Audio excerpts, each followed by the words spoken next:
My name is Becky Nieto, and I'm going to show you a kick-ass recipe for hollandaise sauce.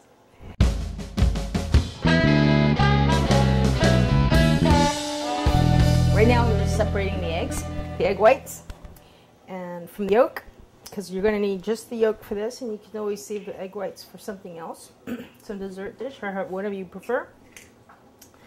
And since it's just about 3 people here, all we're going to need is about 3 eggs. 1 egg per person for the sauce. 1 yolk per person.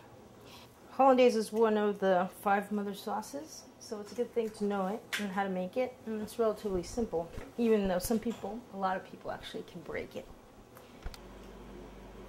This is the poaching water for the eggs benedict right here.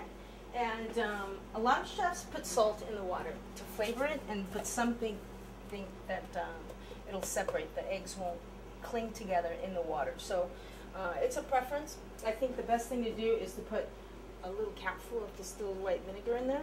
It'll keep the egg whites together while poaching.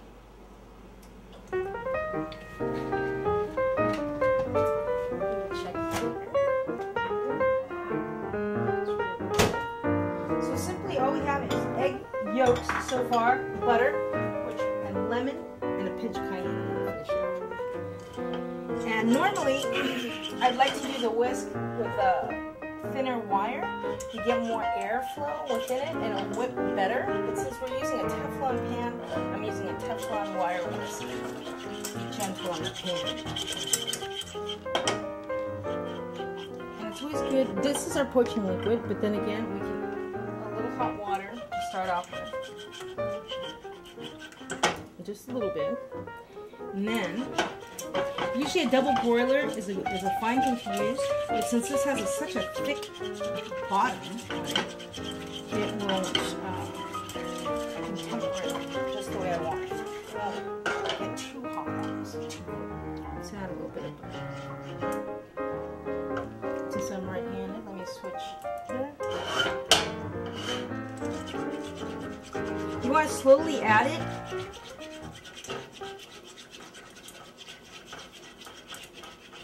Always keep moving your whisk while you're making it.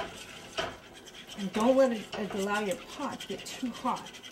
Egg yolks do not like extreme heat. Hollandaise is great on eggs, for breakfast, on top of asparagus, on top of salmon. It basically goes well with a lot of dishes. Now what we want to do, we want to add more butter.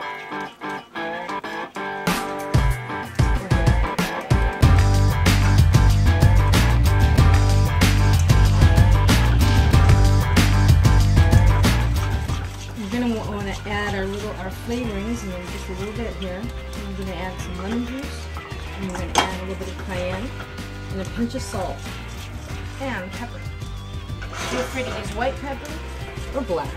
That's again a preference thing. But usually on white sauces and light colored sauces, you want to use white.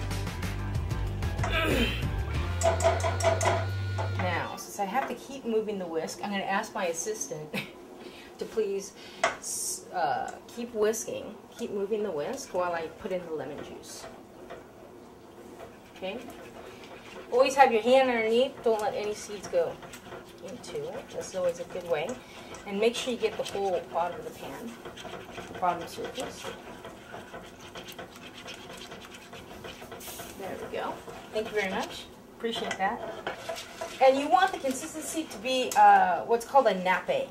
And that's just simply if it covers a wooden spoon nicely without any streaks, and it's solid, that's a nappe. I'll give you an example. Here we have a wooden spoon. And see how that covers it nicely? That's pretty much the thickness that you want. Now I'm going to add a little bit of pinch of cayenne.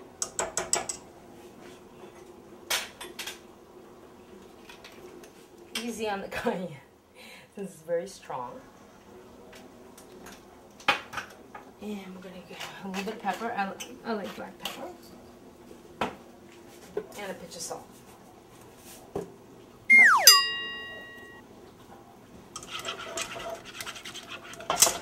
Do it a little final whisk. And now that it's made, now that it's all, the yolks have basically cooked, this can set. and it can set. It doesn't even have to be on it, and the hollandaise is good to go for next up to 3 hours at room temperature.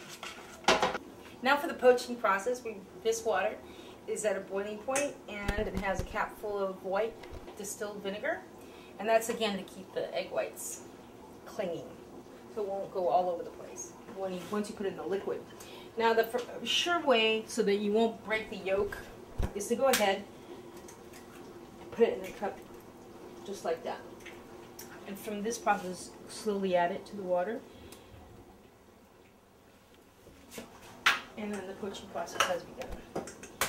And those will poach. All we need is maybe 4 minutes on that, 4 or 5 minutes. And we have some Canadian bacon. Leftover butter right here I have. I'm just going to heat up a little bit of this Canadian bacon. Normally I like the thick cut, and I like to slice it myself, because these are a little too thin. But that way you can at least gauge your own preference. With your slotted spoon, you can always go ahead and check. Again, just be very careful. And look how beautiful these stayed together, and the whites didn't just go all over the place. And that's due to the vinegar.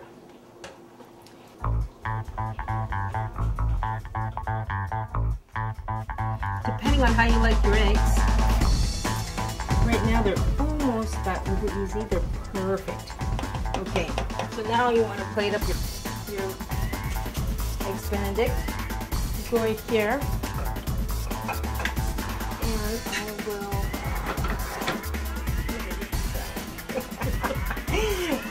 It's an action shot. It's an action shot.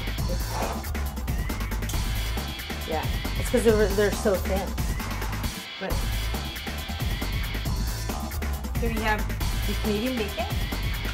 And what you want to do is fish these out gently and drain the excess water off. You don't want your English muffin to get all soggy. And kind of dangle it. Move it really rapidly just to get it off the spoon and into place. Oftentimes you'll find that it's going to be very slippery on the surface that you put it on. So you have to be careful. Look how pretty those came out. And they're about to get prettier because you're going to dress it with your hollandaise. And the hollandaise is ready to dress up anything.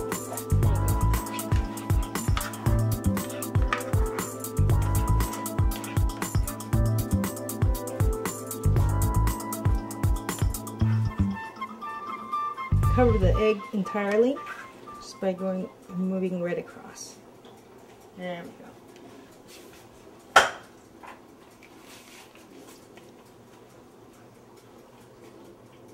For garnish, nice avocado. Beautiful.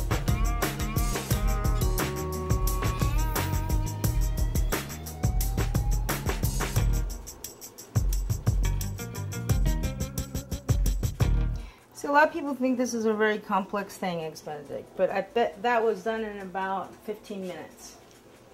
And I have time to spare. So bon appetit! And thank you for watching. The garnish, all you need is like a little sprinkle. Now some people use paprika, but I like cayenne because I'm Mexican and I like things spicy.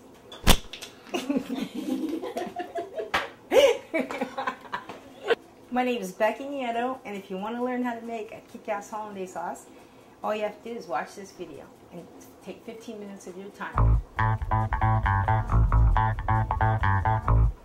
Yum.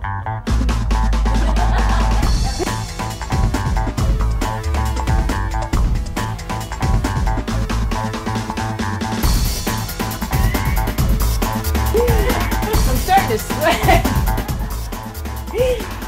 Please tell me we're done. We are. Okay.